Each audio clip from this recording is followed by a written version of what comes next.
selamat selamat siang semuanya partisipannya. Coba saya share screen dulu ya.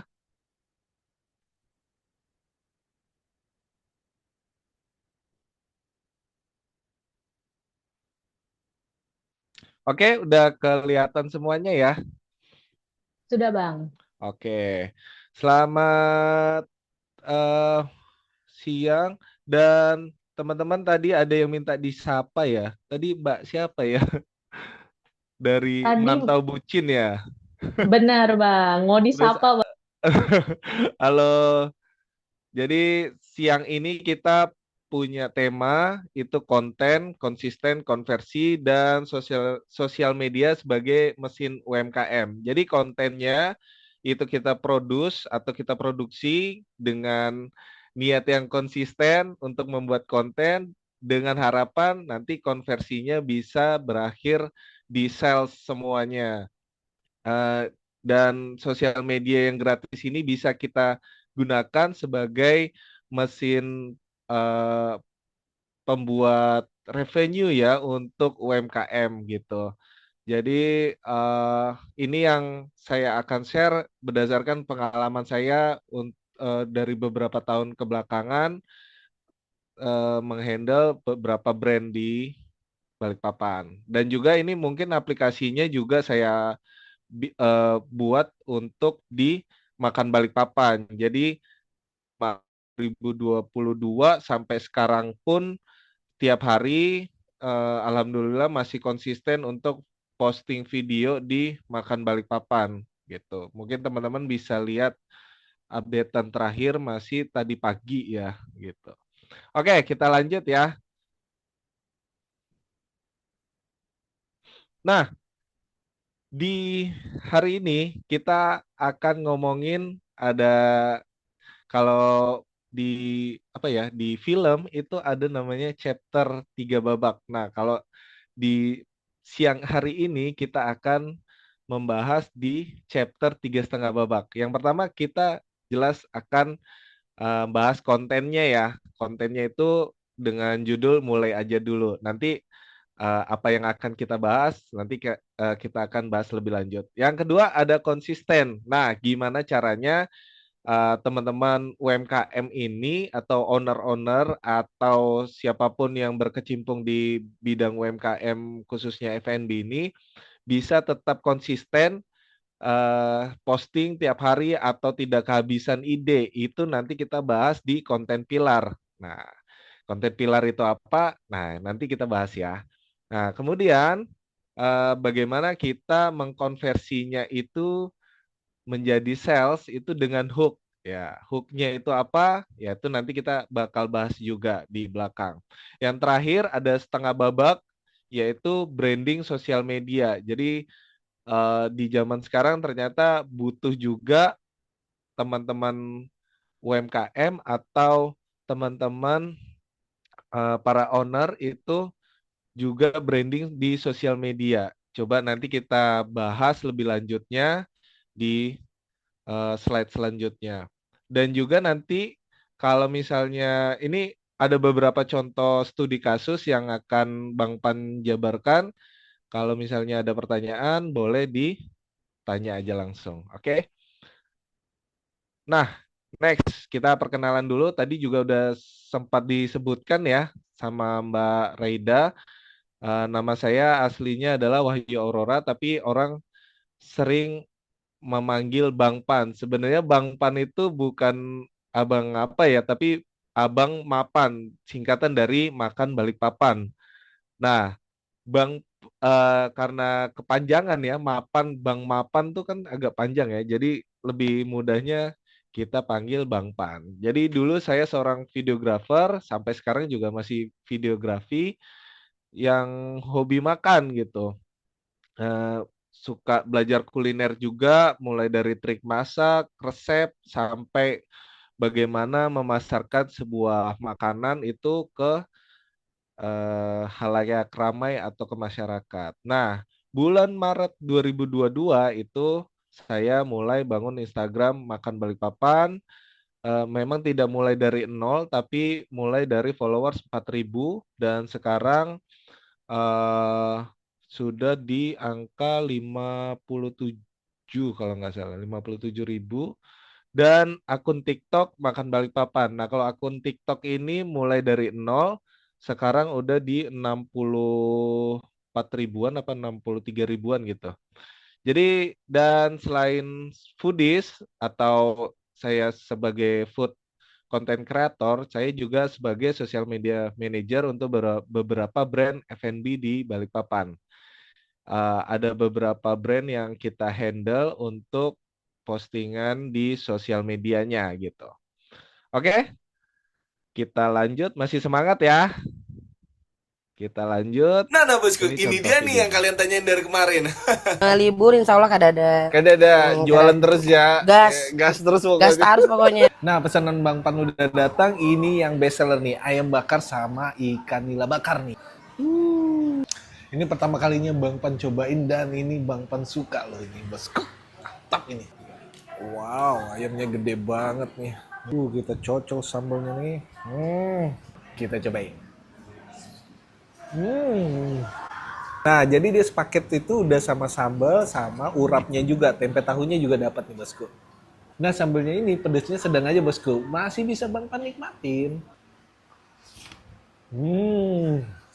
Kamu harus cobain ini sih. Nah, selain yang bakar-bakar, dia juga ada udang goreng, cumi goreng, sama ini nih. Bumbu baladonya ini nyaman loh, bosku. Ai, jadi tengiler ini, Bang. Ini di mana sih, Bang? Selamat datang di Warung Nenek. Ayo. Start mulainya jam 9, Jam 9? kadang harusnya jam 10. Heeh. Cuma kadang setengah 9 sudah ada yang menunggu. Wih. Nah, ini dia list harganya masih aman lah ya, bosku. Nah, lokasinya itu di Jalan Milono ya, masuk dari samping SMP 1. Kalian lihat aja nih, ini gede banget nih tulisannya Warung Nenek. Oke, mungkin dari teman-teman udah ada yang lihat videonya ini. Dan alhamdulillah setelah postingan ini, infonya sih dari Acilnya sendiri itu mengakui bahwa mereka merasakan dampaknya lah. Ada feedback dari sebuah postingan. Berarti cukup cukup powerful ya sebuah sosial media gitu. Sebuah postingan yang kita share di Instagram dan juga di TikTok tuh. Oke. Dan langsung aja kita ngomong di chapter pertama nih. Bagaimana kita membuat konten?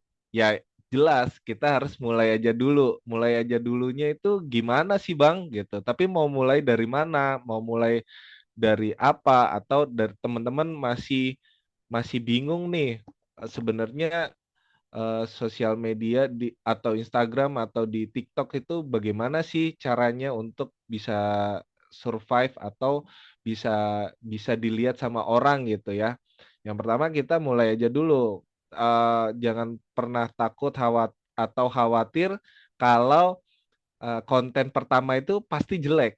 Kayak Bang Pan dulu juga kalau lihat-lihat ya, dilihat-lihat ke konten pertamanya kok kayaknya aduh kurang srek ya sama konten pertamanya gitu. Tapi itu akan seiring berjalannya waktu akan bisa kalian bisa tahu flow-nya bikin konten itu seperti apa, terus temanya atau konsep-konsep yang akan kalian angkat untuk konten kalian itu seperti apa. Nah, itu juga akan berpengaruh sama branding di sosial medianya. Tapi untuk mulai ke situ, kita harus bikin konten mulai aja dulu. Nah, mulainya dari mana nih? Gampang, mulainya dari sini. Kita udah, pasti semuanya udah punya smartphone kan?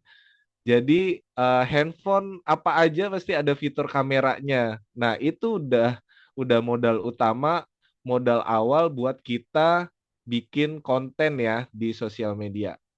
Jadi yang pertama adalah punya smartphone, kemudian kita mulai rekam, edit, dan upload. Nah, uploadnya ini biar jaringan stabil, ya tetap harus pakai IndiBiz. Ini iklan masuk ya, tipis-tipis.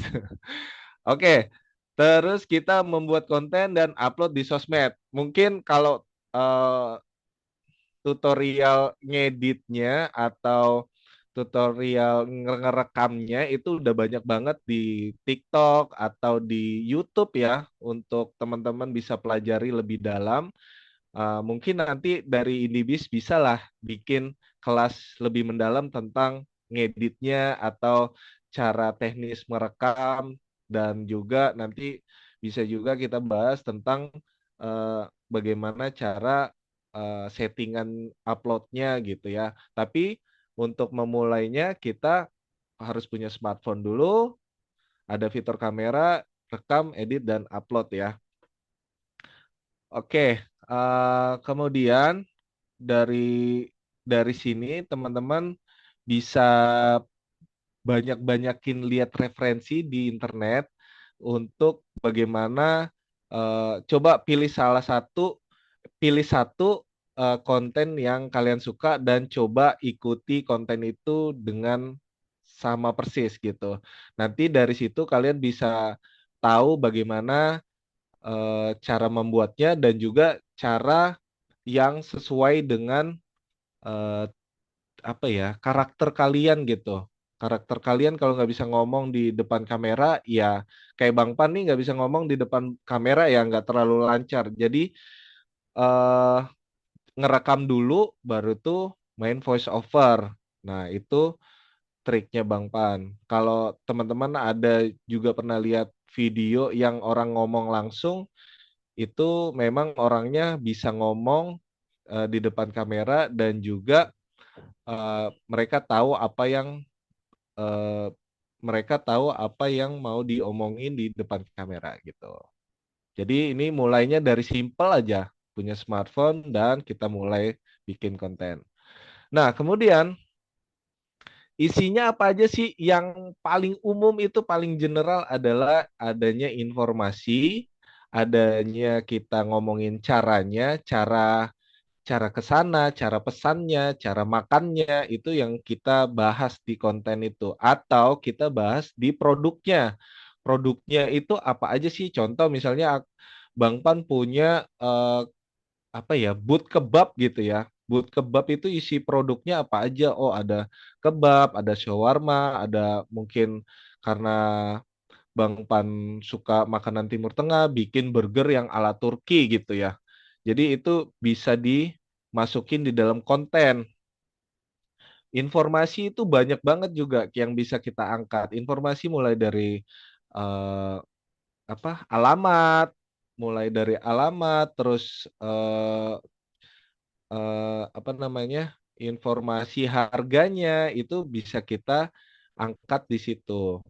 Jadi kalau satu konten kita bisa breakdown lebih besar lagi, itu ada informasi itu aja, itu kita bisa turunin ke beberapa konten kayak, terus yang poin cara aja udah bisa kita turunin lagi beberapa konten. Begitu juga yang produk. Terus apalagi nih Bang?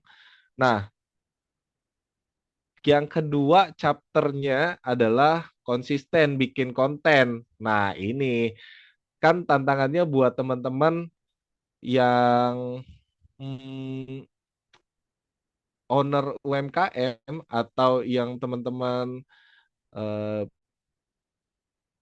teman-teman yang berkecimpung di UMKM adalah waktunya mungkin terbatas untuk bikin konten. Bang, aku masih masih ngerjain yang lain gitu.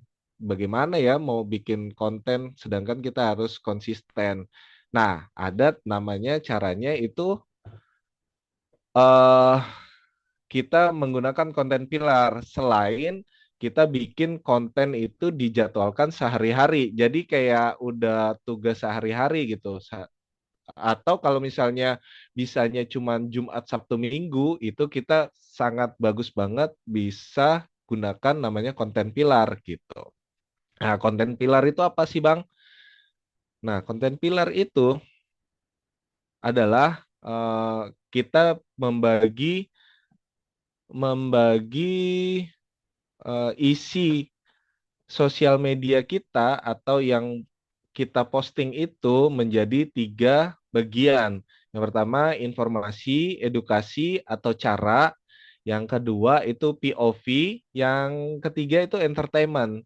Jadi bisa teman-teman lihat di sini juga informasi itu dari bidang jualanmu. Jadi contohnya yang tadi saya bisa bilang informasi di cara memesannya, informasi di tempat lokasi jualannya itu di mana. Kemudian tips and trick kita bisa bahas banyak banget. Misalnya kita jualan apa ya, es cendol. Terus bagaimana tips membuat cendol yang baik atau triknya kalau buat gula merahnya yang bagus tuh seperti apa, dan cara menikmati produk, cara menikmati es cendolnya itu seperti apa yang sebenarnya yang kalian pengenkan untuk di produk tersebut. Kemudian di POV itu nanti ada konten yang bisa kita bikin dari sisi ownernya atau pemilik usahanya, atau kalau dulu namanya UGC, UGC itu di TikTok rame banget. Jadi user generated content. Kalau user generated content itu kayak testimoni dari beberapa orang yang membuat konten tentang suatu produk.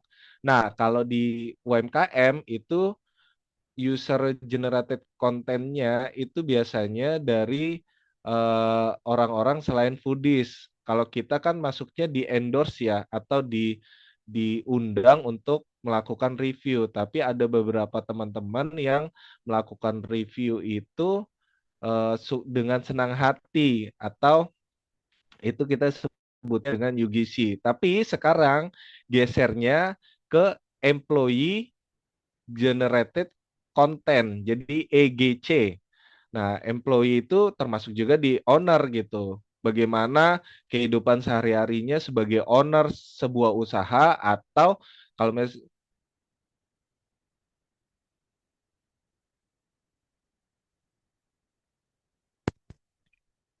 halo, ya.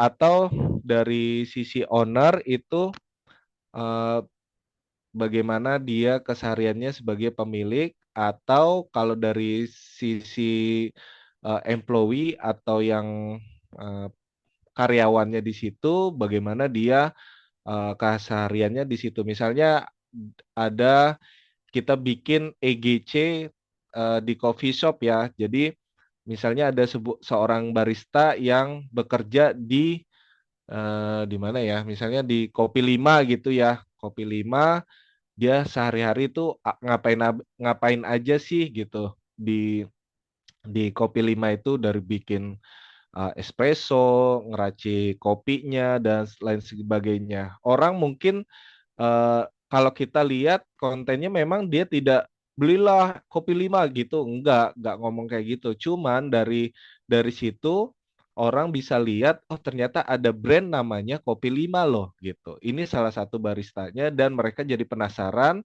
sama rasanya, mereka datang gitu. Karena merasa engage dengan si baristanya gitu. Atau kalau dari sisi ownernya bagaimana curhat tentang usahanya, eh, caranya mereka survive untuk beberapa tahun di bidang F&B itu. Nah, itu bisa menarik engagement dari viewersnya. Dengan secara tidak langsung itu bisa mengundang orang untuk datang mencoba produknya gitu.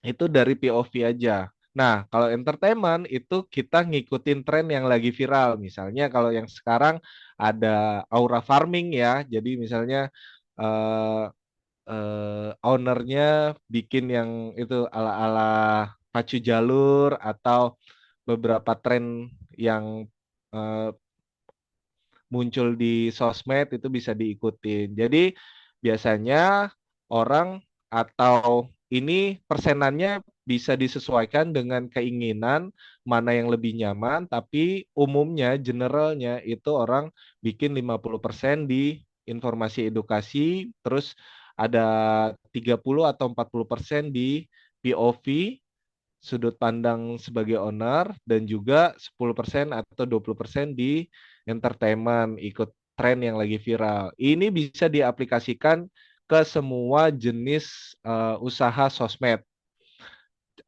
UMKM apapun masih bisa kita berdayakan, kita kembangkan dengan konten pilar ini. Jadi nanti kita akan breakdown tuh informasinya apa aja, kita list Senin dan juga misalnya Senin, Selasa itu postingnya apa aja itu bisa juga berdasarkan konten pilarnya.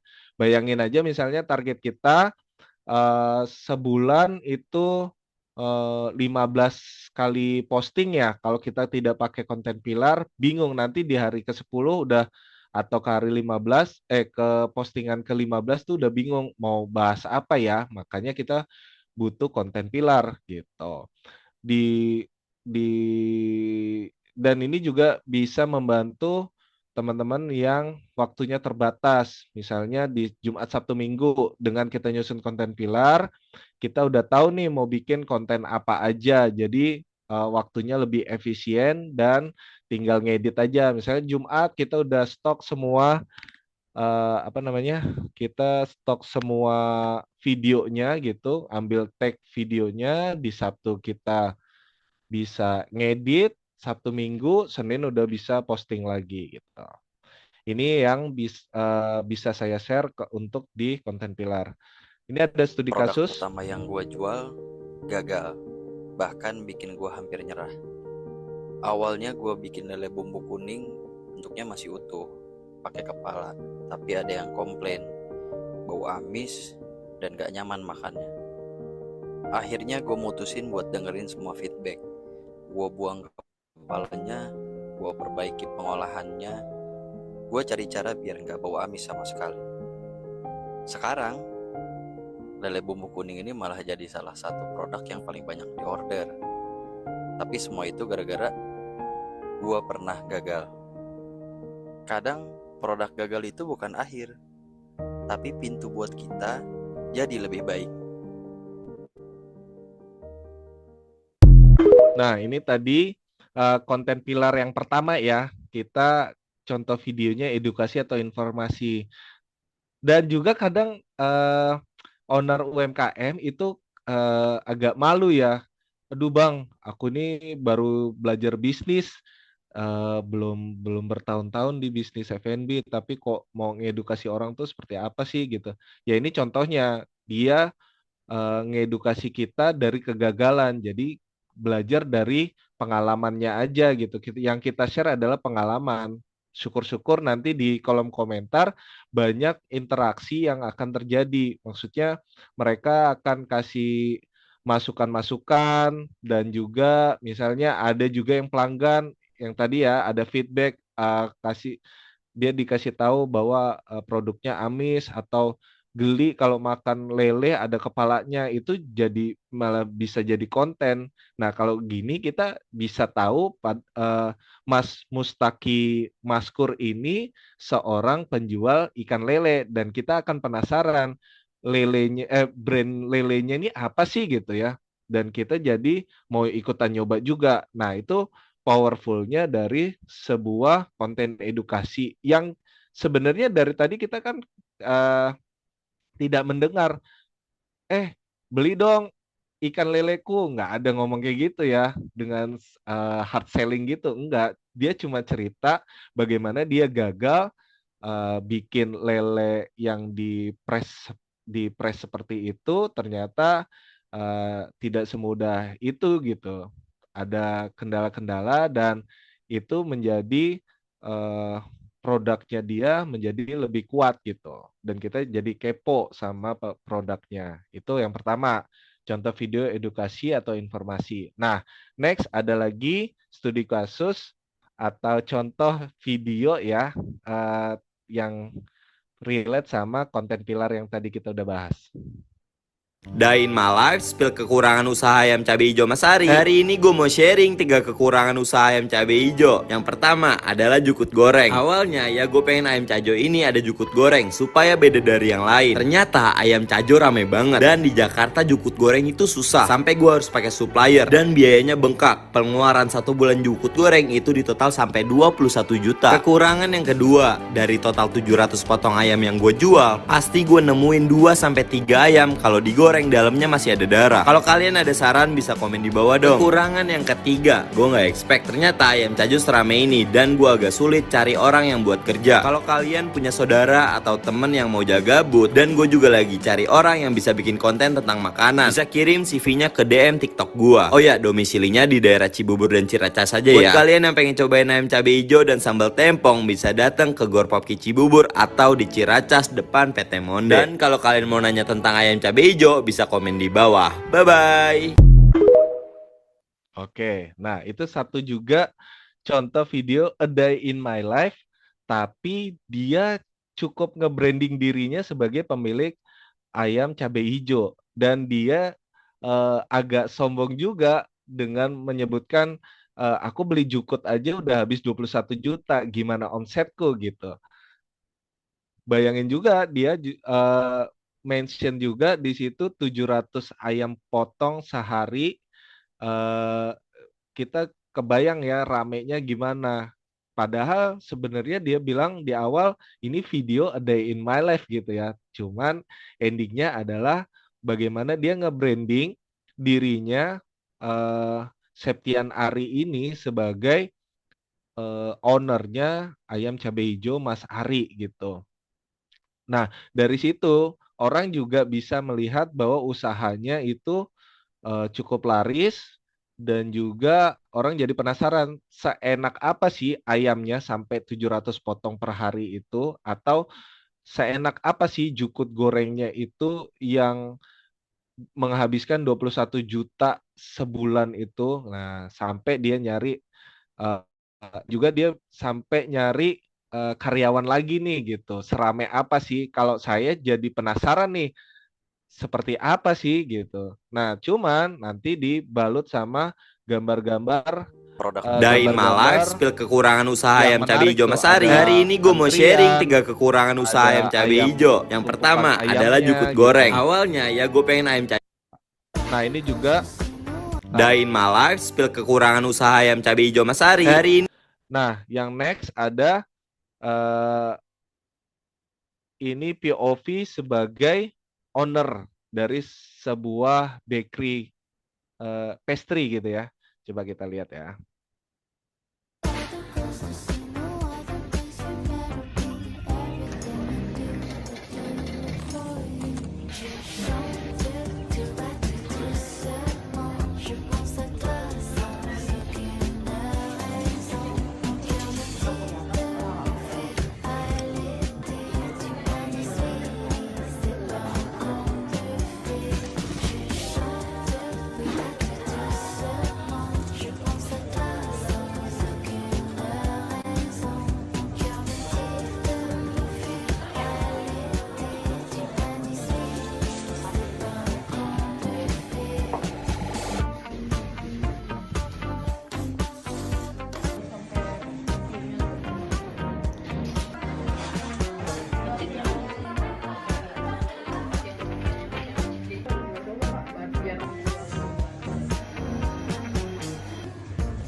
Sampai jumpa besok. Nah, ini Carla Yules ini di TikTok lagi rame banget sebagai seorang bakery owner atau pastry shop gitulah. Dia nggak ada banyak ngomong, tapi kita bisa lihat kesehariannya dia sebagai owner outletnya itu ya.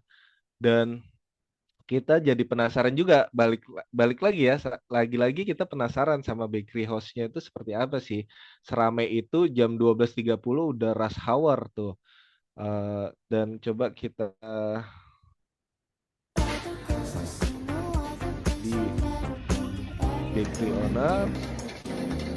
Nah, ini nggak ada ngomong sama sekali kan. Kalau ini cocok buat owner UMKM yang mungkin masih malu-malu ngomong di depan kamera. Dengan kita nge-breakdown di konten pilar, itu kita bisa tahu juga mana konten-konten yang bisa cocok dengan kita. Kita tahu kelemahannya kita itu tidak bisa terlalu banyak ngomong. Nah, ini bisa diaplikasikan di situ. Hanya lagu, terus tulisan, terus kegiatannya dia sebagai bakery owner nih. Nah, ada juga sisi-sisi di sisi humanisnya dia yang lucu-lucunya tadi itu Allahu Akbar. Sebentar. Produk pertama yang gue jual. Dain my life, spill kekurangan. Oke. Dan ada sisi-sisi humanisnya dia yang dia pakai apa ya tadi ikat kepalanya itu lucu-lucuan biar bisa lebih engage lagi atau keterikatan si viewersnya ini merasa mengenal dengan bakery ownernya. Bagaimana impact-nya itu gede banget. Pasti teman-teman merasa akan lebih nyaman beli di satu tempat yang kita kenal sama ownernya, ya kan? Nah, itu berpengaruh sekali gitu. Banyak juga yang owner-owner UMKM itu kayak malu-malu mengakui usahanya. Nah, itu ternyata kalau misalnya kita twist, kita bikin konten, ternyata itu sangat powerful banget gitu. Jadi orang bisa lebih kenal dari sisi ownernya dan juga dari sisi produknya gitu. Oke, ini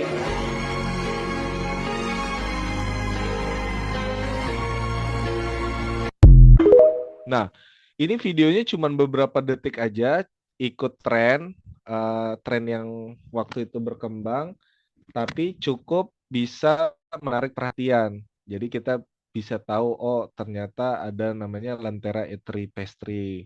Dan ini di TikTok sangat sangat FYP banget. Ada orang ambil barang ngasih ke kasir, ternyata kasirnya dibungkus dan dia suruh bayar gitu. Itu tren banget kemarin, beberapa minggu yang ke belakang. Nah, dari konten pilar yang 3 tadi itu aja kita bisa breakdown ke banyak video konten yang bisa kita bikin nih. Itu simpel-simpel aja, maksudnya yang tidak harus berpikir, wah tenisnya seperti apa, enggak, cuman rekam aja, cut to cut ngeditnya, maksudnya potong-potong videonya, habis itu dikasih lagu, udah kita bisa upload tuh. Nanti seiring berjalannya waktu bisa tahu, oh kita bisa tambahin ini, bisa tambahin itu untuk videonya lebih bagus. Nextnya berarti kita harus nyusun skrip dong Bang. Iya memang kita bisa pilih bahasa yang sopan tapi tetap relate dengan jenis kontennya. Nah, skripnya itu tidak harus yang muluk-muluk, tapi misalnya kayak tadi as bakery owner itu kegiatannya bisa kita list nih jam sekian kegiatannya apa aja dan itu kita sesuaikan syutingnya atau kita sesuaikan ambil videonya tuh. Oh, hari ini aku memang mau belanja barang dan antar ke outlet nih. Ya udah, sekalian aja di shoot gitu. Sekalian aja direkam, di videoin. Nah, kenapa tidak foto, Bang? Boleh, foto sekarang juga karosel foto itu juga naik lagi, cuman memang yang lebih powerful, yang lebih engagement ke viewers itu memang video yang bisa dilihat sama viewersnya itu. Nah, dari sini teman-teman bisa tahu basic skill dunia digital sekarang itu ada di copywriting. Untuk menyusun storytelling, kita bikin caption, kita bikin script. Bang Pan juga tiap pagi itu berpikir keras untuk menyusun skrip video yang akan diupload. Nah, itu juga kalau misalnya agak ngantuk-ngantuk itu agak berat juga tuh nyusun skripnya, copywritingnya. Walaupun udah 2 tahun 3 tahun belakangan ini bikin video setiap hari itu juga butuh tetap harus dilatih copywriting. Kita lihat tulisan gini konten konsisten konversi sosial media sebagai mesin UMKM aja gitu itu bisa jadi eh, apa ya vocabulary yang baru lah. Jadi sering-sering baca buku atau sering-sering lihat tulisan. Jadi itu membantu kita untuk belajar copywriting. Yang kedua, foto atau videografi. Nah, ini banyak banget udah tutorialnya di YouTube atau di TikTok. Itu kita bikin konten yang bagus, bagaimana motion kameranya, secara audio dan visual itu udah terbuka lebar. Jadi kalau misalnya mau tanya lebih lanjut, mungkin bisa di DM atau mungkin kita chat di DM aja. Nah, kemudian ada basic skill dunia digital yaitu di managingnya. Managing untuk menyusun timeline, jadwal, atau planningnya. Planningnya hari ini mau apa aja itu time manajemennya harus bagus juga karena di tengah-tengah waktu yang mepet itu kita harus juga bikin konten gitu. Harus bikin konten, harus nyusun jadwal eh, apa konten pilarnya itu apa aja. Nah, gitu. Itu kita harus belajar juga basic skill dunia digital yang ini, yang 3 ini. Oke, eh, untuk itu kita harus tetap konsisten, tetap kreatif gitu.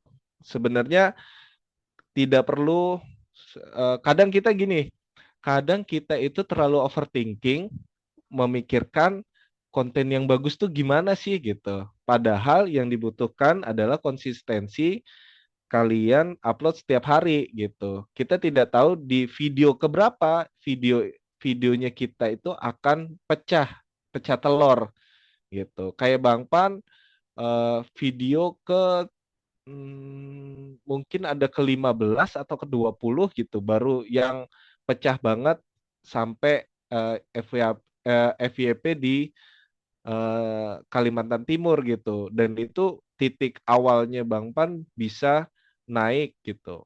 Jadi kita tetap konsisten walaupun eh, viewersnya mungkin masih tidak sesuai harapan itu tetap aja terus gitu. Kita nggak tahu titik di mana kita bisa dilihat orang secara luas. Nah, yang ketiga, ini chapter ketiga ini kita bisa konversi dengan hook. Nah, hook itu apa sih, Bang? Ya ini bahasa sosmed sekarang ya. Hook itu ya sesuai harafiahnya seperti mata pancing gitu. Jadi dengan hook itu orang bisa stay di videomu, nonton di videomu tuh dari awal sampai akhir. Ini juga yang Bang Pan sampai sekarang tuh masih belajar juga tentang hook ini. Karena tiap video atau tiap konten hooknya itu bisa berbeda-beda dan bisa luas banget kita explore-nya gitu ya. Jadi menurut tulisannya ini hook adalah the first things that catches your audience eye. Jadi itu yang menarik mata penonton dan itu membuat penonton membaca atau menonton sampai habis kontennya gitu. Kalau bahasa dulu itu ada namanya clickbait. Nah, kalau sekarang itu namanya hook. Nah, kurang lebihnya seperti itu. Jadi di hook ini ada dua jenis, namanya hook verbal dan juga hook visual. Nah, hook verbal itu jelas secara audio ya. Kalau hook visual itu secara mata memandang. Nih coba saya contohkan ada videonya. Kontroversi hook. Percuma, X nggak akan bikin Y. Percuma, karena juara kelas maupun pintar itu nggak akan bikin kamu jadi sukses. Jangan lakuin X kalau mau Y. Jangan kosongkan gelas kalau mau belajar. X ternyata nggak guna. Prestasi aku di sekolah ternyata nggak guna.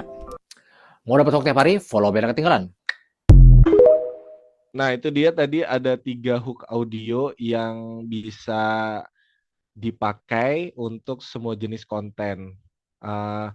Yang pertama ada kontra, percuma X kalau ternyata Y. Jadi hook pendengaran kita langsung apa ya? Percuma kalau eh, gini, percuma kalau beli kebab kalau ternyata kamu nggak suka makanan ini gitu. Ternyata di situ kita selipkan lagi karena di booth ini, di outlet ini ada juga burger yang ala Turki gitu. Ini bisa dibikin untuk menarik penonton nonton sampai habis. Jadi rasa penasarannya dipancing di awal dan dijelaskan di akhir video. Kemudian ada namanya hook audio berupa tips. Jadi kita bisa pakai kata-kata kayak ada 5 chapter jadi content creator. Kamu ada di chapter berapa nih? Nah, gitu. Contohnya seperti itu. Misalnya kalau diaplikasikan ke UMKM makanan gini, ada 5 tipe pelanggan di kebab ini, kamu ada di tipe berapa nih gitu. Kalau kamu tipe yang mana nih? Itu bisa dipakai. Jadi mereka bisa tertarik sama kontennya kita. Kalau misalnya kita tiba-tiba ngomongin tipe-tipe tipe-tipe pelanggan kan orang jadi di awal video udah langsung di skip ya. Jempol sekarang nih eh, gampang banget buat nge-skip video yang kayaknya nggak menarik di awal gitu. Kalau di Instagram itu ada 15 detik pertama kita harus menarik perhatian. Kalau di TikTok itu 30 detik pertama lagi. Jadi bayangkan 30 detik kita bisa menjaga mata orang tetap nonton konten kita itu suatu tantangan gitu.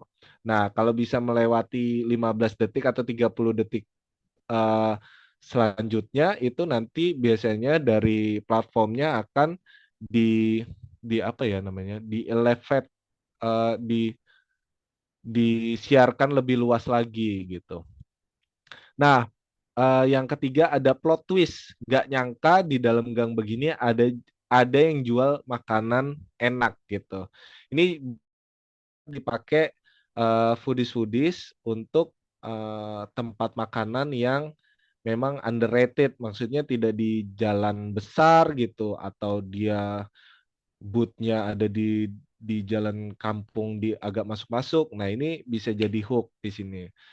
Kalau diaplikasikan di makanan atau usaha UMKM, mungkin pasti kalian nggak nyangka kalau di sini ada jual burger ala Turki gitu. Itu yang bisa dipakai kata-katanya. Nah, ada juga namanya hook visual. Nih ada beberapa contohnya saya kasih lihat videonya. Episode visual hook. Oke, jumpa lagi dalam konten bahasa Indonesia. Pakai gestur tangan. 5 gestur tangan, biar tangan lo Pakai angle kamera. Gimana caranya set like di meja biar lebih dramatis? Mau dapat hook tiap hari? Follow biar ketinggalan. Nah, ternyata perkembangan zaman atau perkembangan konten sekarang itu sangat cepat banget ya. Dari jempol yang gampang banget nge-swipe. Nah, jadi kita berpikir bagaimana hook-nya itu nggak cuman verbal aja atau secara audio, tapi ada juga hook visual yang menarik perhatian. Dari kegiatan yang tadi, misalnya yang di awal tadi ada ciri khasnya, kalau misalnya a day in my life sebagai owner owner kebab atau usaha makanan, misalnya di awal setiap video pasti kita awali dengan eh, kayak kita membuka boothnya, membuka rombongnya itu sebagai bisa menjadi hook visual gitu. Gestur tubuh dan angle kamera. Kalau kalian bisa lihat di videonya Bang Pan, itu pasti Bang Pan hook visualnya adalah eh, proses masaknya atau proses menuang kuahnya yang bikin gambarnya itu kita jadi ngiler gitu. Itu termasuk di hook visual. Kemudian di hook verbalnya didukung juga dengan hook verbalnya dengan penggunaan kata-kata yang bikin kalian juga ngiler atau mendeskripsikan hook visualnya tadi gitu. Nanti itu akan bisa kalian lancarkan atau kalian fasih kalau misalnya tiap hari bikin konten. Nah, makanya kita harus konsisten bikin konten gitu. Nah, kita bisa juga mengkonversi hook itu menjadi salesnya untuk revenue kita dengan menutup video pakai CTA atau call to action. Jadi misalnya hooknya percuma kalau kalian jajan kebab di sini tapi tidak pakai promo ini gitu. Nanti jelasin produknya apa aja, di ending kita tutup dengan call to action. Udah, nggak usah banyakkan mikir, langsung aja datang ke boothnya kita dan pakai promonya. Itu namanya call to action. Mungkin di teman-teman sering dengar seperti itu, yaitu namanya call to action. Nah, tipsnya kalau di Instagram, konten-konten yang kita gunakan pakai hook itu hanya bisa sebagai galeri atau hanya sebagai apa ya, portofolio atau branding dari brandnya tersebut, bahwa brandnya itu ada gitu, ada nama brand ini, kontennya seperti ini. Tapi kalau di TikTok kita bisa pakai sales generator. Sekarang TikTok bisa, pasti kalian udah paham udah pernah tahu tentang affiliate. Nah, affiliate di TikTok itu menganut konsep sales generator. Jadi kita menghasilkan revenue atau menghasilkan sales itu dari platform TikToknya yang ada, misalnya keranjang kuning. Kalau sekarang di tempat-tempat wisata atau hotel itu influencernya pada pakai tiket. Ada tiket itu kayak keranjang kuning, cuman ini jualan tiket atau voucher hotel. Nah, baru-baru lagi nih, lagi rame banget afiliator tempat makan nih. Jadi promo-promo yang kayak misalnya kalau boleh disebut ada Emados, terus pizza-pizzaan gitu, ayam-ayam crispy, itu semuanya ada influencer-influencer yang menggunakan kayak ya sama kayak afiliator, dia ada promonya di situ, kupon promonya kalau dia pakai itu akan si influencernya juga akan dapat komisi gitu. Nah, itu kita bisa gunakan sebagai as UMKM sebagai sales generator di situ. Kalau teknisnya nanti mungkin kita bisa bahas lebih dalam. Tapi sebagai general aja, ini kita bisa gunakan loh hook ini jadi sales penutupan dengan ditutup dengan CTA-nya itu, call to action. Nah, caranya gimana? Nanti itu juga akan muncul, bisa taunya itu dengan konsisten membuat konten gitu. Oke, kita lanjut. Kenapa budget kalian nggak pernah mau ngajak makan seafood? Pertama, karena takut mahal. Kedua, ngajak yang lain, bukan kamu. Kalau alasan yang kedua, aku nggak bisa bantu. Tapi kalau alasan yang pertama, aku tahu solusinya. Seafood bakaran. Bilangin ke budget kalian kalau seafood bakaran terjangkau kok. Tapi kualitas makanannya bisa diadu sama yang terlampau mahal. Dan seafood di bintang 5, harganya kaki 5. Nah, simpel aja, dia benar-benar hard selling di situ. Benar-benar jualan tentang seafood bakaran, tapi dia pakai hook visualnya. Kenapa budget kalian nggak pernah mau ngajak makan seafood? Pertama, karena takut mahal. Kedua, ngajaknya. Nah, hook verbalnya, kenapa pacar kalian tidak pernah ngajak kalian makan seafood? Nah, itu hook verbal pertama yang bisa kita dengar ya, dan itu jadi, emangnya kenapa gitu. Nah, di tengah lain, bukan kamu.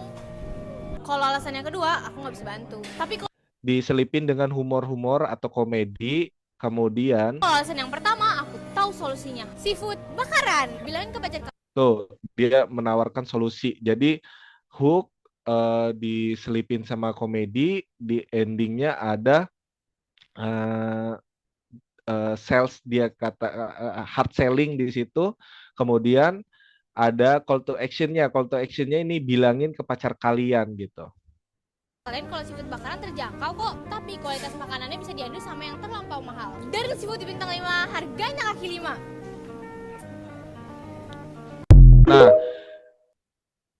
sebenarnya bahasanya kan kita biasa dengar ya, cuman dengan secara tidak langsung kita menonton videonya sampai akhir, padahal kita udah tahu tuh di awal tuh ini video tentang jualan gitu, tapi kok kayaknya menarik ya diikutin sampai akhir. Akhirnya kita endingnya apa? Terpacu atau kepengen juga buat datang ke seafood bakaran. Oke, ini chapter bonus buat para penggiat UMKM atau owner-owner UMKM. Ini kita di chapter bonusnya setelah 3 chapter yang pertama kita bikin konten, bagaimana kita mulai aja dulu bikin konten, kemudian kita konsisten tiap hari bikin konten, atau kita bisa manage itu dengan konten pilar, jadi bisa tetap konsisten. Dan kemudian yang terakhir tadi adalah konversinya pakai hook sosial media dan juga call to action. Nah, ini chapter bonus nih, ada namanya branding sosial media. Sebentar.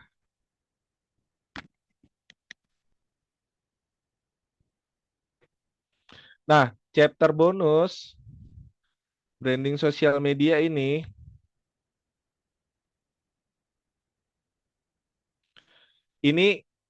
kita bisa membranding sosial media yang ownernya atau outletnya itu bisa dikenal sebagai brand seperti apa atau viewer seperti apa.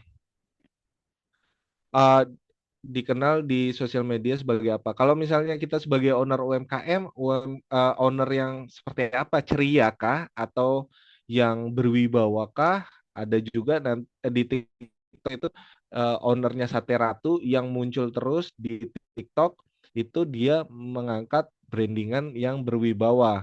Nah, kalau yang ceria tadi kita bisa lihat tadi Carla Yules itu brandingannya yang ceria.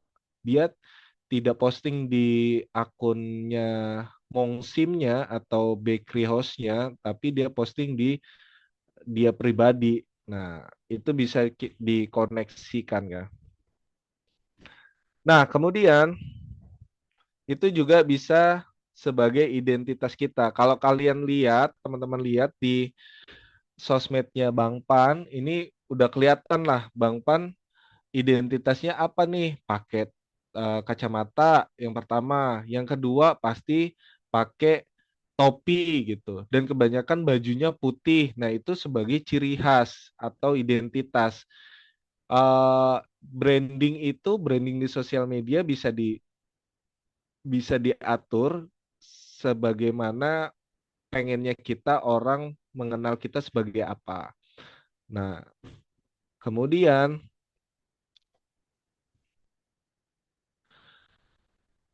kalau ini kita bisa lihat juga dia Carla Yules ini brandingnya sebagai bakery owner, itu bisnis ownernya. Kalian bisa lihat di thumbnailnya, dia sebenarnya adalah Miss Indonesia tapi yang geser menjadi chef. Nah, chefnya pasti kan akan diragukan keilmuan chefnya, makanya dia bikin konten lagi, konten memasak loh deh udang pete tuh gitu. Selain dia mempromosikan Mongsimnya, terus dia juga membranding dirinya dari Miss Indonesia tahun 2022, kemudian geser menjadi chef. Terus dia branding lagi, ilmuku di bakery ini nggak main-main loh. Jadi dia bikin konten di A Day in My Life as Baker Owner, atau di 16 hour shift as bakery owner. Itu kalian bisa apa ya? Bisa nge-branding diri di situ. Nah, untuk brandnya juga bisa identitas. Jadi seafood bakaran Indonesia kita bisa lihat dari sisi bajunya yang warna biru atau dari talentnya yang itu-itu aja. Jadi itu bisa branding satu brand makanan juga. Nah, jadi sudah siap ya bikin konten, terus bisa konsisten dan mengkonversi sebagai revenue sales dari UMKM kita. Terima kasih atas perhatiannya. Ntar saya end screen dulu. Mana ya?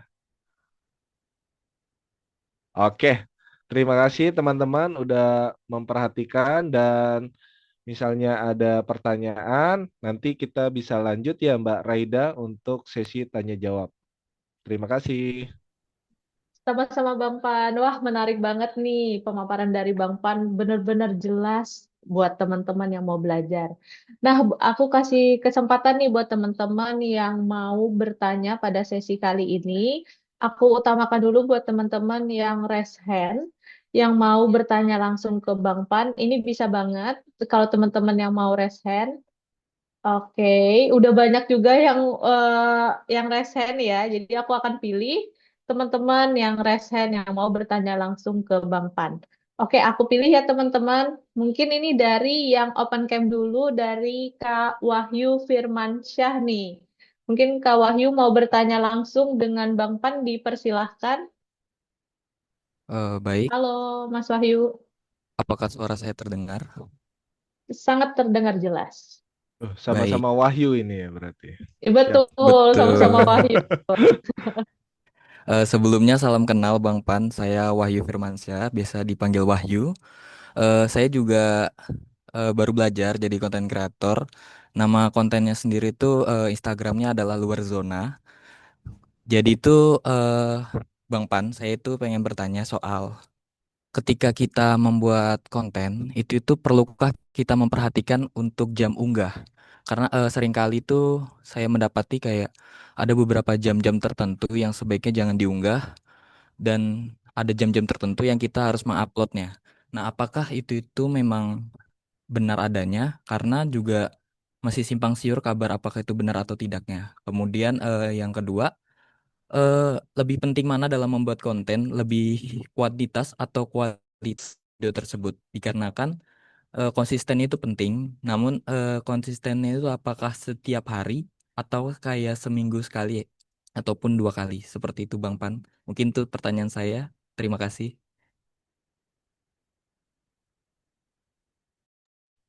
Oke, terima kasih Mas Wahyu. Nah, jadi gimana nih Bang Pan? Ada yang bertanya nih terkait jam posting dan konsisten, apakah harus setiap hari kah? Apakah boleh nih seminggu sekali? Dipersilahkan Bang Pan. Oke. Uh, Sebelumnya salam kenal ya Mas Wahyu juga di akunnya Luar Zona ya. Ini saya lihat juga akunnya bagus-bagus nih thumbnailnya. Dari thumbnail aja udah menarik. Kalau tadi apa ya? Sorry. Konsisten ya? Tadi yang pertanyaan Oh, jam ya, jam upload. Iya, jam upload benar, Bang. Jadi gini, kalau jam upload, kalau sepengalaman Bang Pan sih memang jam upload itu berpengaruh karena apalagi kalau kita memang benar-benar organik ya followersnya itu eh, kalau Bang Pan itu riset dulu. Jadi patokannya adalah jam berapa biasa teman-temanmu atau orang-orang di sekitarmu itu santai dan dia buka buka sosmed. Itu patokan pertama. Jadi harapannya pas kita upload itu langsung dilihat sama teman-teman terdekat dulu karena kalau di Instagram itu dari circle pertama dulu, kalau misalnya circle pertama udah rame atau banyak yang nonton, banyak yang share, itu biasanya akan di share lagi atau boosting lagi sama Instagramnya secara organik itu ke circle-circle keluar lagi gitu. Nah, kalau misalnya kita upload jam 12 malam, bayangin aja jam 12 malam siapa yang nonton misalnya gitu ya. Circle-circle-nya kita aja nggak ada yang nonton atau nge-like, nge-komen gitu. Nah, bagaimana kontennya itu mau naik gitu. Itu memang di jam pertama, di pertanyaan pertama, jam upload itu sangat berpengaruh.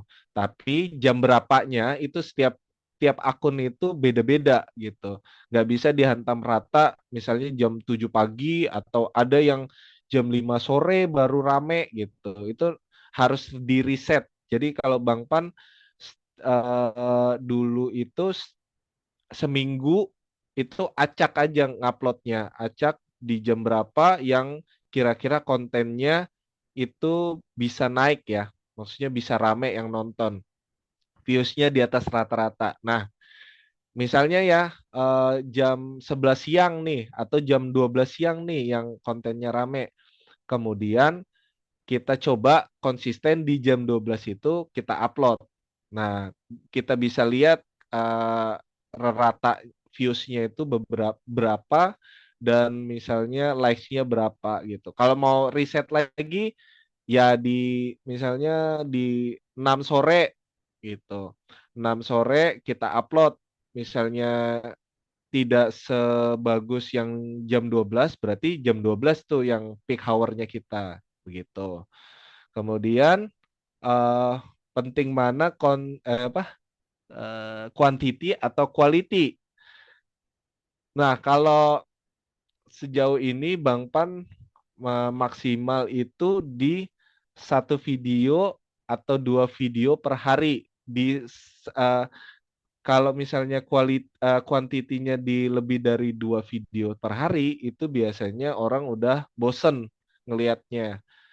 Jadi quantity juga butuh tiap hari satu, tapi quality juga harus tetap dijaga. Jadi harus balance gitu. Nah, itu nanti balik lagi ke kita si pemilik akunnya itu cocoknya eh, akan berpengaruh cocoknya bikin kontennya itu seperti apa sih gitu.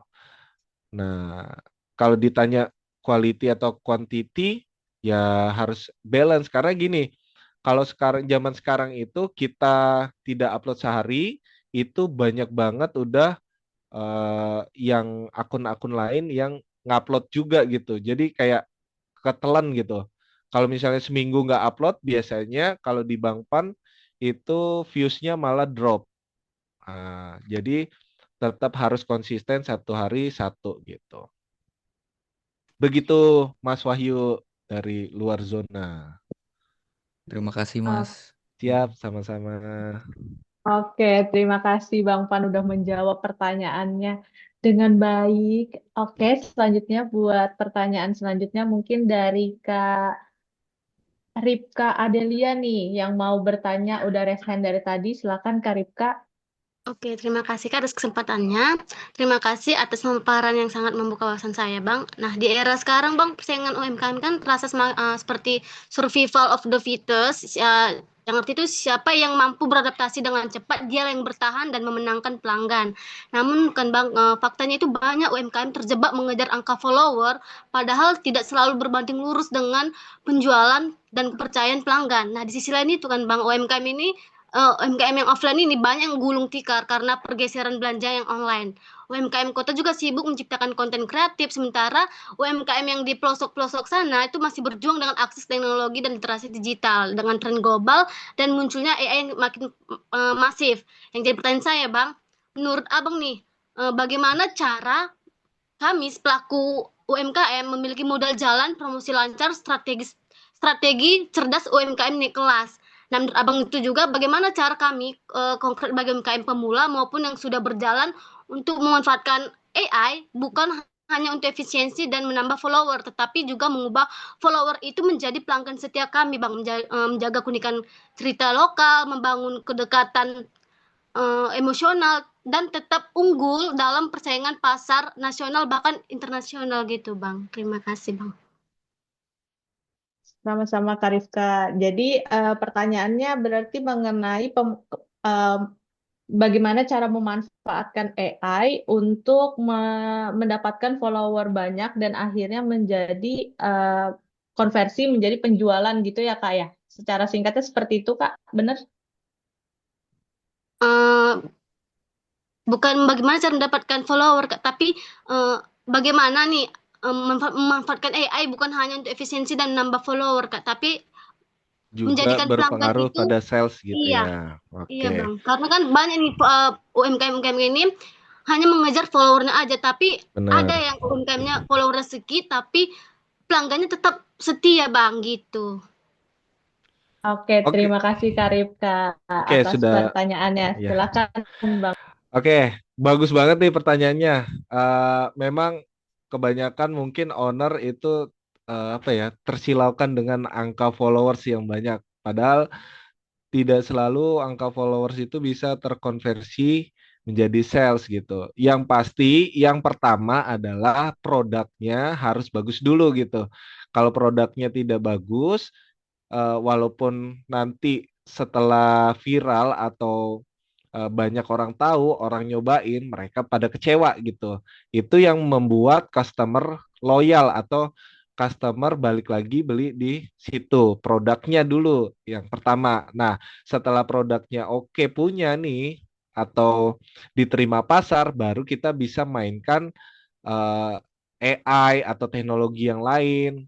Kalau platform kan platform TikTok, Instagram itu sangat mudah ya, mudah dijangkau, gratis lagi.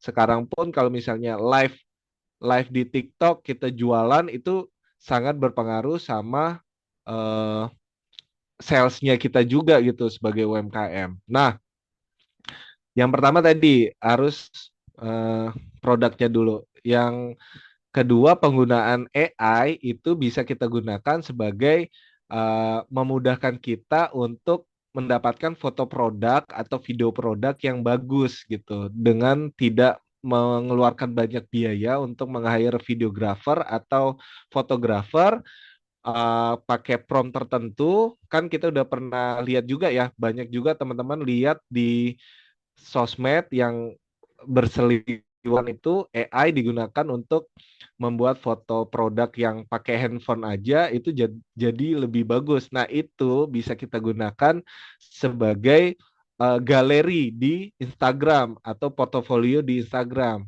Nah, itu juga bisa gunakan sebagai konten di TikTok misalnya gitu. Tapi itu kan terlalu AI ya, terlalu terlalu buatan artifisial gitu. Nah, untuk menambahkan unsur humanis, kita bisa menambahkan suaranya kita di situ atau misalnya muncul mukanya kita di situ gitu. Itu jadi bisa satu konten yang menarik dan harapannya bisa menarik sales di outletnya kita gitu. Tapi yang pertama paling utama adalah produknya dulu gitu. Nah, catatan juga followers itu harus yang organik karena ada beberapa yang kita tahu eh, followersnya dia beli gitu ya. Nah, itu tidak organik, tidak akan berpengaruh pada sales karena itu hanya bot gitu. Lebih baik followersnya 300 tapi organik semua. Bayangin aja kita konversi dari 300 followers yang melihat konten ada 200 followers, kemudian misalnya taruhlah 10% dari 200 followers itu ada 20 orang yang niat nyoba datang ke outlet. Nah, itu bisa jadi eh, kita konversikan ke sales itu. Nah, AI bantu mungkin bikin skripnya, bikin fotonya, bikin kontennya di situ. Begitu Mbak Ripka. Wah, sangat luar biasa Bang, karena saya juga memiliki usaha Bang, dan followernya juga belum banyak Bang, tapi pelanggan setia saya cukup lah Bang gitu. Terima kasih Bang atas wawasannya. Siap, siap Mbak. Makasih banyak. Oke, terima kasih Kak Rifka. Oke, selanjutnya untuk yang bertanya mungkin bisa Kak Muhammad Iqbal Maulana. Silakan pertanyaannya Kak. Baik, terima kasih Kak atas kesempatannya. Terima kasih juga kepada Bang Pan yang telah memberikan ilmu yang sangat bermanfaat pada webinar kali ini. Izin bertanya secara singkat, Bang. Dalam membangun konten yang konsisten di media sosial untuk UMKM, bagaimana cara menemukan ide-ide yang tidak membosankan dan tetap menarik bagi audiens? Yang terakhir, apakah metode ATM, amati tiru modifikasi, bisa menjadi solusi yang etis dan efektif untuk menciptakan konten atau justru berisiko kehilangan orisinalitas? Terima kasih. Oke, terima kasih Mas Iqbal. Oke, Bang Pan dipersilahkan.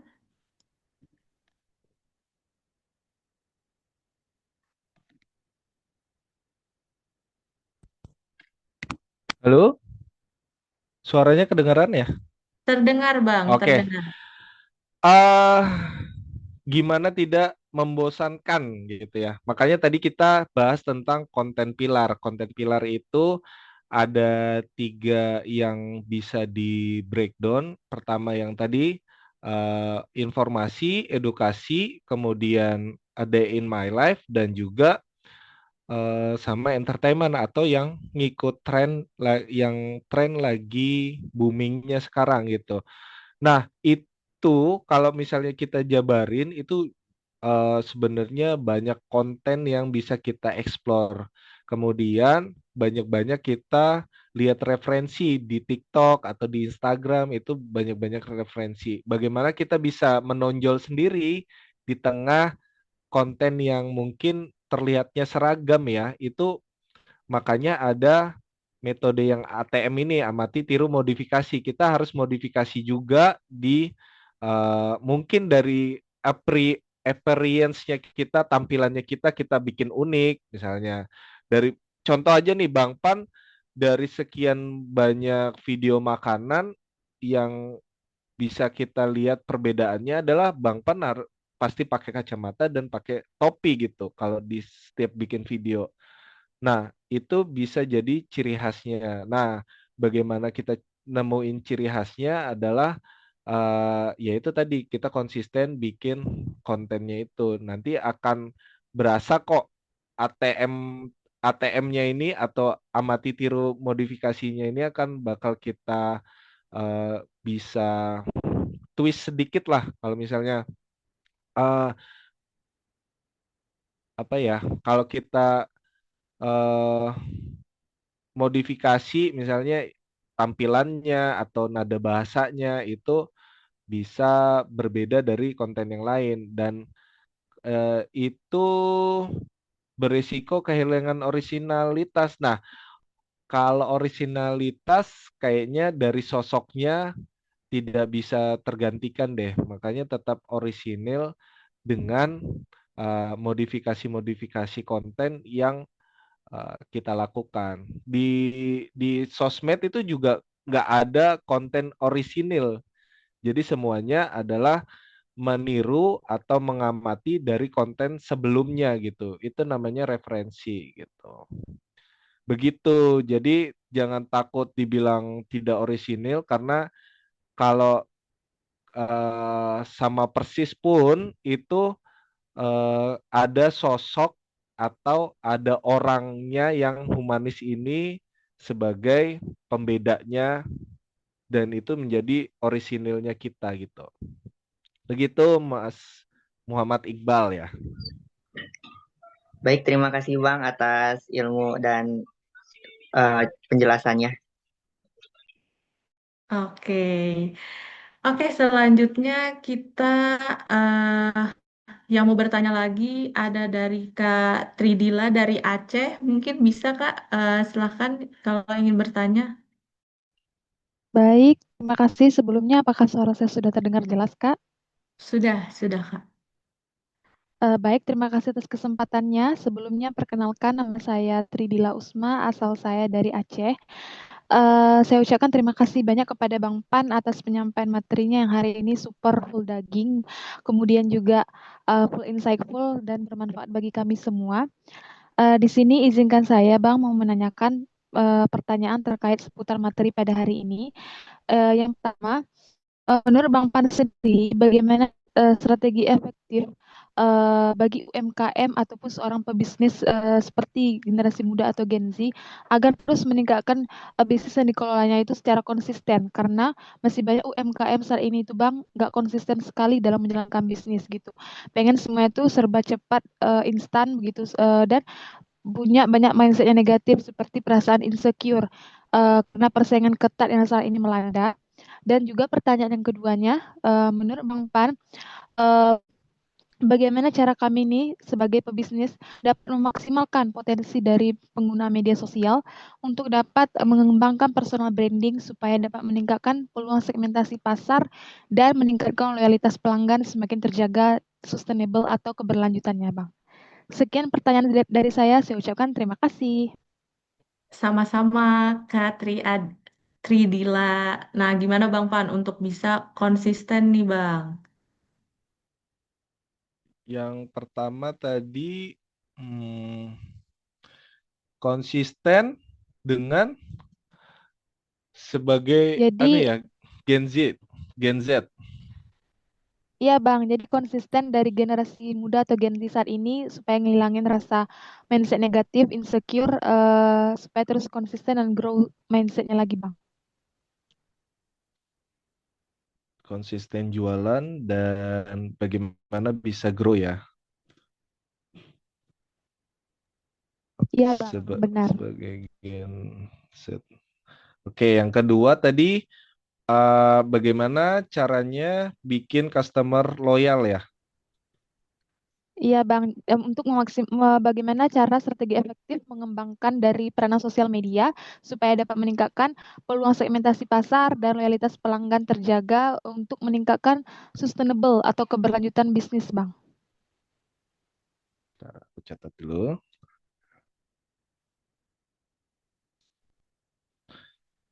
Oke, wah ini dalam banget nih pertanyaannya. Sebagai Gen Z, Gen Z.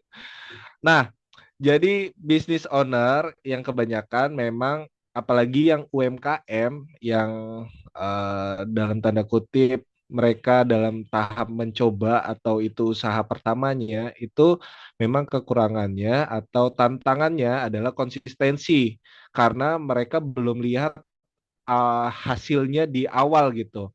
Mereka tidak tahu hasilnya di awal. Atau juga pebisnis besar itu juga awalnya juga dia tidak tahu bisnisnya bakal jalan atau enggak gitu.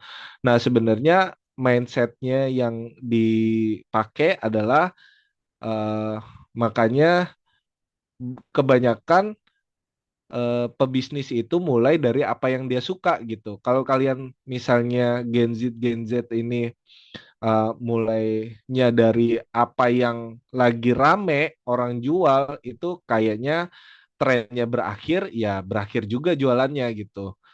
Nah, makanya coba mulai dari apa yang kalian suka. Contohnya kalau misalnya jualan makanan, makanan apa sih yang kalian suka? Kalau suka makanan Korea, ya coba jualan makanan Korea. Itu aja ditelatenin lah bahasa bahasa ininya ya. Ditelatenin, tetap konsisten jualan walaupun tidak ada orang yang beli gitu. Nah, dari situ kita bisa review juga kenapa orang misalnya nih udah jualan nih, kok sudah berapa lama tidak ada sales ya. Kenapa nih? Harus juga mindsetnya adalah reviewnya secara internal, produknya kah yang salah, atau tempatnya kah yang salah, atau cara jualannya kah yang salah. Jadi usaha itu kan lebih ke produk, ada produknya, ada lokasinya, ada juga cara menjualnya. Nah, kalau tiga itu tidak sesuai dengan demand yang atau permintaan orang-orang, itu ya gimana caranya itu barangnya bisa laku gitu. Nah, makanya sebagai Gen Z, apalagi kalau Gen Z kan bisa explore TikTok lebih dalam, explore Instagram lebih dalam, itu kesehari-hariannya mereka gitu loh. Jadi sebenarnya mindsetnya Gen Z harus dirubah gitu, harus lebih semangat karena ya Bang Pan aja yang umur segini aja masih semangat ngulik-ngulik sosmed ya, apalagi yang Gen Z yang maksudnya tidak banyak beban pikiran gitu. Nah, dari situ kita bisa lihat tuh, bisa analisa, oh bisnis apa yang kira-kira cocok dengan kita, yang cocok dengan tempatnya kita gitu. Misalnya tempat kita sering hujan, ya jangan jualan es dalam artiannya seperti itu ya. Jadi kalau misalnya sering hujan, ya kita jualan makanan yang hangat-hangat gitu. Misalnya lokasinya di dekat pasar, lokasi jualannya, ya kamu jualan makanan yang berat atau makanan jajanan pasar. Jangan jualan toko kelontong karena di situ udah banyak toko kelontong yang beredar gitu. Itu yang harus kita analisa dulu. Makanya eh, jualannya eh, jangan ngikutin tren yang pertama, dan bisa growth-nya itu adalah analisa ke internalnya. Jangan males lihat referensi gitu. Nah, bagaimana bisnisnya bisa sustain ya, pertanyaan kedua ya, dan menghasilkan customer loyal via sosmed. Nah, kalau misalnya produknya udah oke, pasarnya udah kebentuk nih, dan kemudian cara promosinya udah benar, bisa sustain dengan ya tadi konsisten juga kita bikin konten di sosmed, dan juga adalah yang kita jualin ini ke manusia ya. Jadi nilai-nilai senyum sapa salam itu tetap harus diaplikasikan walaupun eh, usahanya masih kecil atau masih di pinggir jalan gitu. Itu harus tetap diaplikasikan. Kan juga yang beli ini kan manusia ya. Jadi mereka akan senang kalau misalnya kita senyum pas jualan, kita sapa gimana kabarnya atau bla bla blanya, itu bisa apa ya? Bisa bisa berimpact nanti dia balik lagi ke situ, datang lagi, apalagi produknya kita bagus, nah itu bisa sustain. Nah, dengan di capture di konten, orang lain bisa lihat, impact-nya lebih besar lagi. Begitu, Mbak siapa? Dila ya? Iya, Mbak Dila, Ya, Iya, benar. Bang. begitu, Mbak Dila. Iya, Bang. Benar sekali apa yang Bang bilang tadi ya mengenai mindset dari para Gen Z saat ini. Karena kan saya Gen Z. Dan saya tuh juga mulai di bisnis kuliner seperti jualan makanan bakso gitu, Bang kan. Ya. Bakso kecil-kecilan gitu. Cuman karena di sekeliling saya tuh juga banyak pesaing yang udah lebih pro pengalamannya dan customernya udah banyak. Jadi mindset dari saya dan juga lingkungan saya gitu ya seperti mengecilkan atau kurang mendukung gitu karena mungkin kamu tuh nggak bisa nih sukses bisnis kamu tuh sustain karena kamu tuh baru banget mulai dari awal, sedangkan yang lain tuh udah sukses dari segi ini gitu, Bang. Ya. Makanya tuh banyak banget mindset negatif dari Gen Z itu yang nggak Mungkin konsisten, stuck di ya. situ, Bang. Mungkin bisa cari pembedanya dari bakso-bakso yang lain gitu. Atau misalnya bakso ala Jepang atau bakso ala apa yang bisa kira-kira menarik di orang itu melihat tuh, oh penasaran dia nyoba. Ternyata memang beda dengan bakso yang umumnya gitu.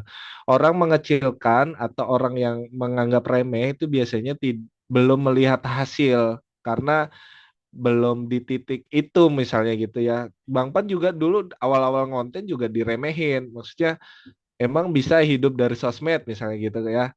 Nah, itu juga diremehin. Cuman karena yang penting kita yakin aja sama bisnis yang kita jalanin, eh, jalaninnya dengan baik, maksudnya tidak menipu, tidak apa, baik-baik. Nah, aku yakin sih bisnisnya bakal besar sih. Mudahan kita doain ya baksonya bisa laris manis dan bisa growth cepat ya. Baik, terima kasih banyak untuk Bang Pan atas semua ilmunya, atas semua insight-nya. Semoga semakin meningkatkan optimis bagi Gen Z untuk terus mengembangkan bisnis ke depan. Terima kasih Bang Pan. Amin. Semoga Kak Dila juga makin semangat ya untuk berusaha dan berbisnis. Oke, ternyata kita tinggal satu pertanyaan lagi nih. Kebetulan ada Kak Laura Viva nih yang mau bertanya nih. Tadi juga ada nanya di chat. Mungkin bisa langsung bertanya melalui on cam bersama Bang Pan. Bisa juga. Silahkan Kak Laura. Baik, bismillahirrahmanirrahim. Suaranya jelas ya?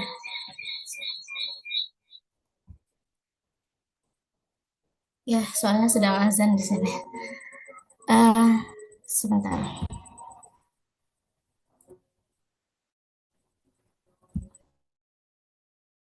Jadi begini, eh, terima kasih sebelumnya kepada Mbak Radia Yulia dan Bang Pan sendiri atas kesempatannya. Tanpa memperpanjang kalam, saya langsung saja.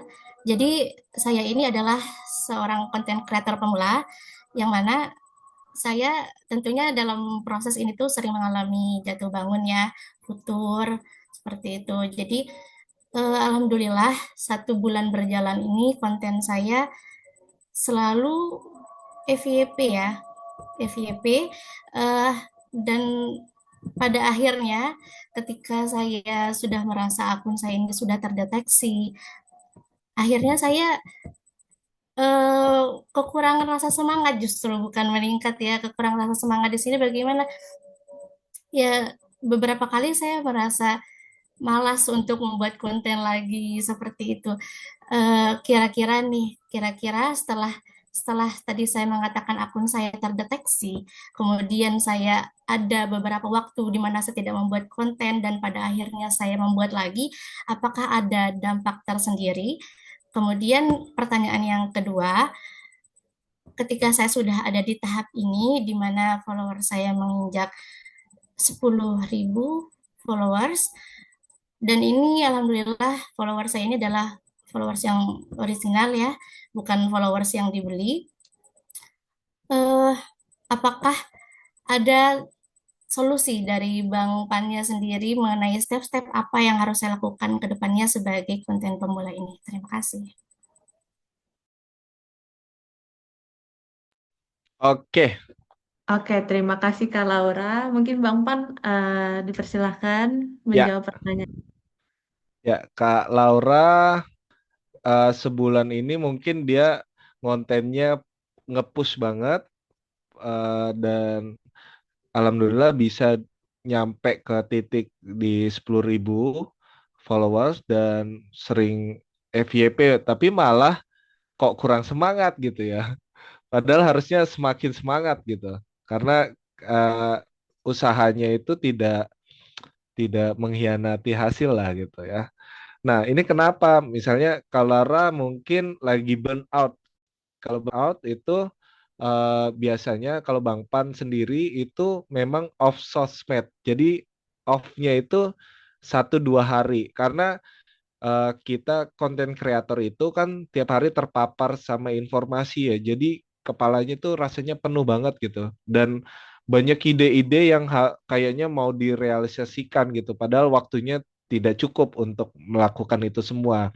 Nah, itu biasanya kalau Bang Pan jadi burnout. Caranya kayak apa nih biar nggak burnout? Nah, itu pertama off sosmed, matiin mungkin WhatsApp atau benar-benar tidak menyentuh sosmed sama sekali.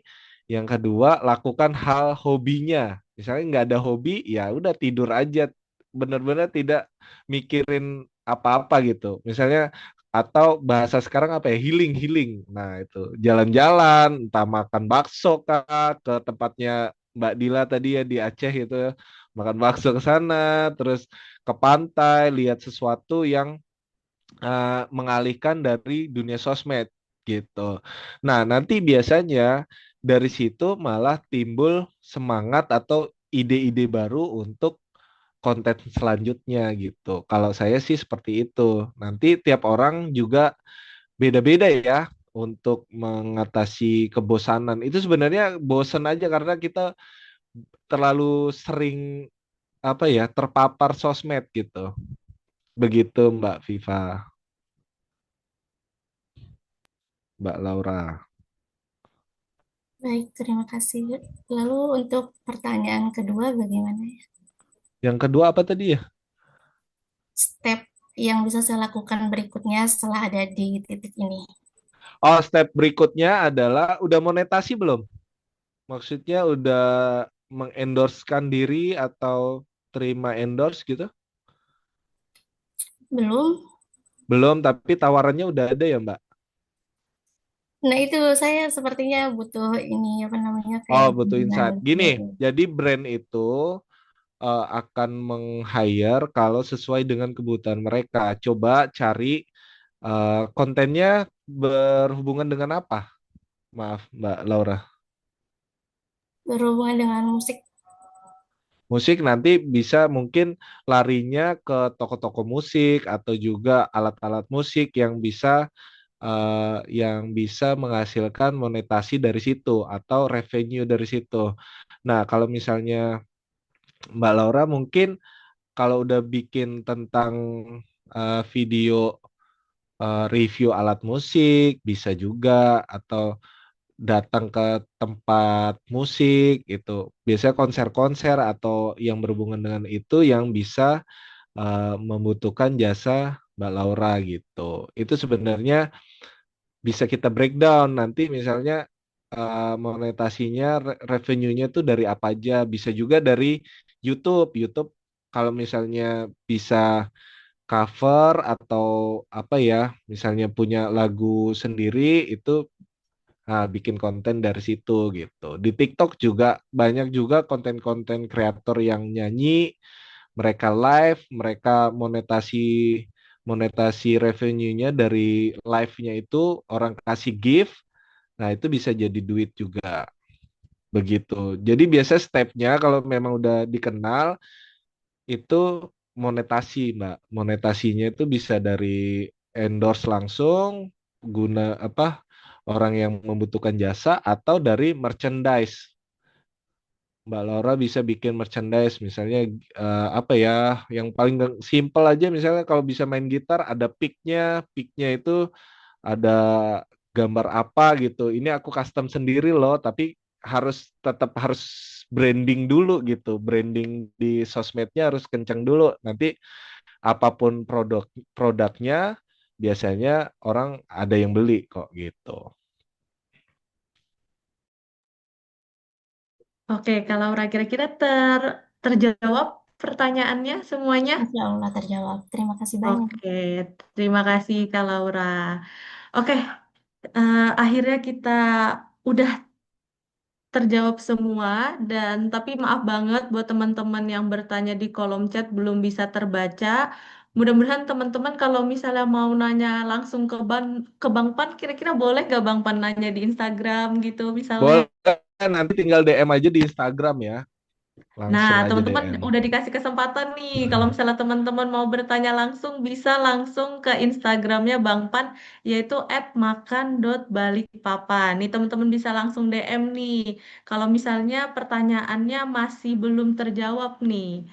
Nah, ternyata banyak sekali ya materi yang disampaikan Bang Pan dan sangat insightful banget nih. Nah, izinkan nih aku mau kasih ringkasan buat teman-teman ngingat-ngingat lagi nih materinya tadi. Jadi, materinya tadi tuh diawali dengan kita harus mulai dulu nih, mulai dari punya smartphone dan mulai rekam, edit, dan upload. Terus teman-teman juga bisa nih cari tutorial edit bisa dipelajari melalui YouTube dan TikTok itu banyak banget tutorialnya.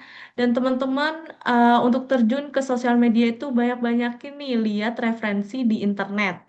Dan misalnya nih teman-teman bisa juga pilih satu konten yang memang teman-teman suka dan teman-teman tuh bisa ngikutin sama persis. Jadi bikin kalian jadi tahu tuh gimana cara bikinnya dan akhirnya sampai kalian tuh tahu ciri khas dari editan teman-teman. Nah, teman-teman tuh mm, bisa cari nih referensi dari yang teman-teman bikin. Misalnya isi kontennya nih, informasi dari produknya apa aja, terus diinfokan lokasinya, kemudian juga cara buatnya gimana, dan teman-teman juga bisa membuat konten sesuai dengan jadwal yang udah teman-teman tentukan, yaitu dengan membuat konten pilar. Itu kita membagi isi sosial media menjadi 3 bagian, yaitu ada informasi atau edukasi, POV dan entertainment. Kita tahu nih kelemahan kita apa aja, kita bisa aplikasikan ke konten yang mau kita buat. Terus tuh ada juga konten promosi dengan menggunakan call to action. Nah, kalau misalnya kita mau buat skrip, itu tidak harus muluk-muluk nih teman-teman. Misalnya aja mau bikin konten as a bakery owner nih.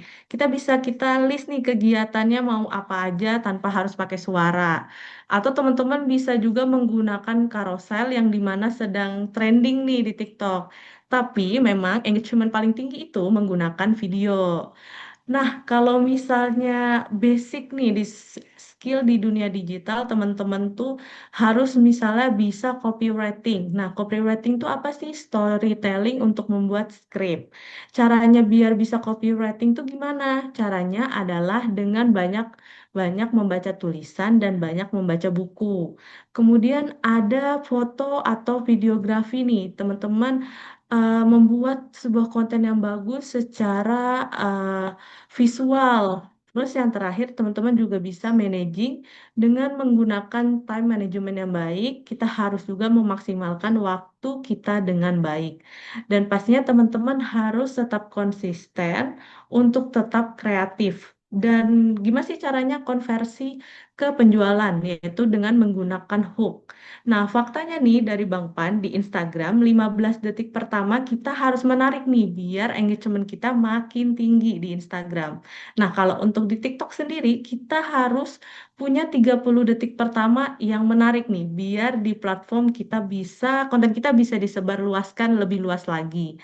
Nah, Bang Pan tadi juga udah menjelaskan hook-hook seperti hook audio, hook visual, dan kita harus konsisten bikin konten biar makin terbiasa. Konversi hook bisa jadi sales, teman-teman bisa dengan cara tutup video dengan call to action. Misalnya dengan hubungi nomor yang sudah tertera, atau misalnya jangan lupa ke sini, itu bisa juga teman-teman gunakan untuk call to action. Nah, ada juga nih branding sosial media bisa juga sebagai identitas. Misalnya Bang Pan sendiri identitasnya memakai topi, memakai kacamata dan berbaju putih. Teman-teman bisa gunakan branding ini ke sosial media teman-teman nih. Dan teman-teman udah siap bikin konten dengan cara-cara yang dikasih tahu sama Bang Pan. Oke. Kesimpulannya menarik banget, materinya menarik banget. Dan untuk menutup acara hari ini, kira-kira Bang Pan ada pesan-pesan gak nih untuk teman-teman yang lagi berusaha dan mau branding di sosial media nih, Bang Pan? Dipersilahkan. Oke, buat teman-teman yang baru memulai atau sudah mulai tapi lagi patah semangat, tetap semangat, dijalanin aja terus, pasti ada hasilnya kok. Usaha nggak bakal nyianatin hasil. Oke, semangat terus. Oke, Bang Pan. Dan semangat terus nih buat teman-teman dari Bang Pan. Jangan pantang menyerah dan terus konsisten. Oke, teman-teman, makasih banyak sudah hadir di acara hari ini. Kita masih ada sesi nih, sesi yang menarik yaitu sesi spin wheel, di mana teman-teman yang udah mengisi absen akan kita undi untuk menjadi pemenang hari ini. Dan untuk Bang Pan, terima kasih banyak sudah mengisi materi hari ini. Karena kita akan lanjut ke sesi selanjutnya. Kalau misalnya Bang Pan mau ada kesibukan selanjutnya dipersilahkan. Kalau misalnya Bang Pan mau nonton kita sampai selesai juga boleh banget. Oke, terima kasih ya buat semuanya yang udah ngikutin materinya dari awal sampai akhir. Terima kasih juga Mbak Raida. Terima kasih juga buat Indibis Telkom Indonesia yang udah ngadain Join Insight nih, konten konsisten konversi ini. See you next time. Assalamualaikum warahmatullahi wabarakatuh. Bang Pan izin live ya.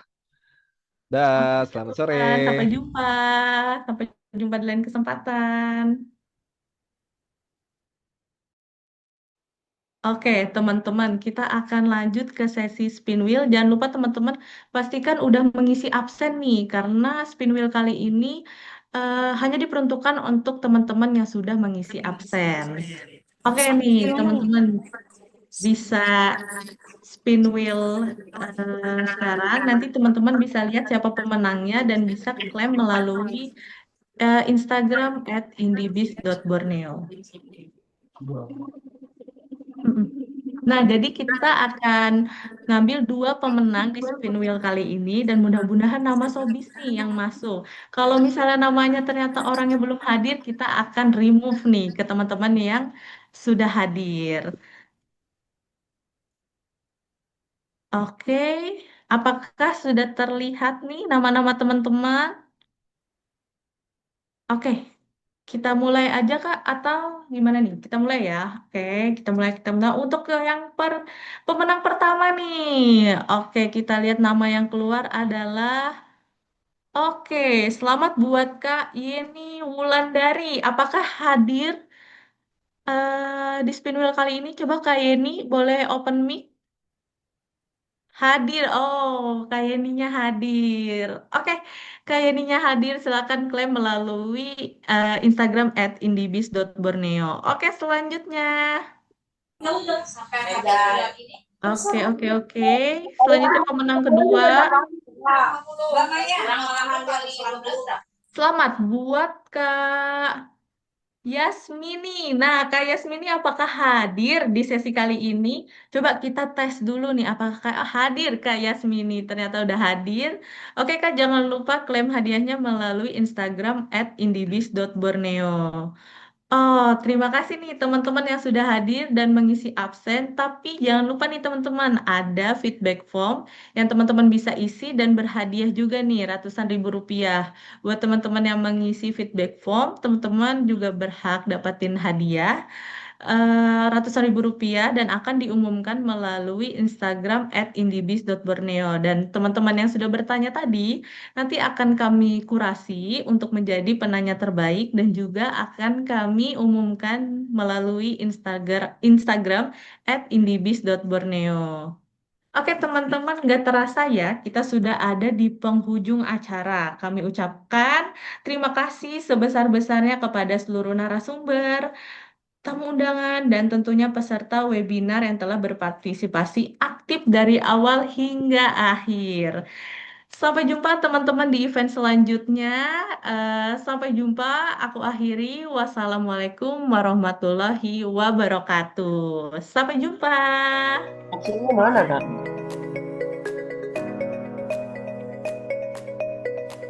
Oh, tanya absen, Kak.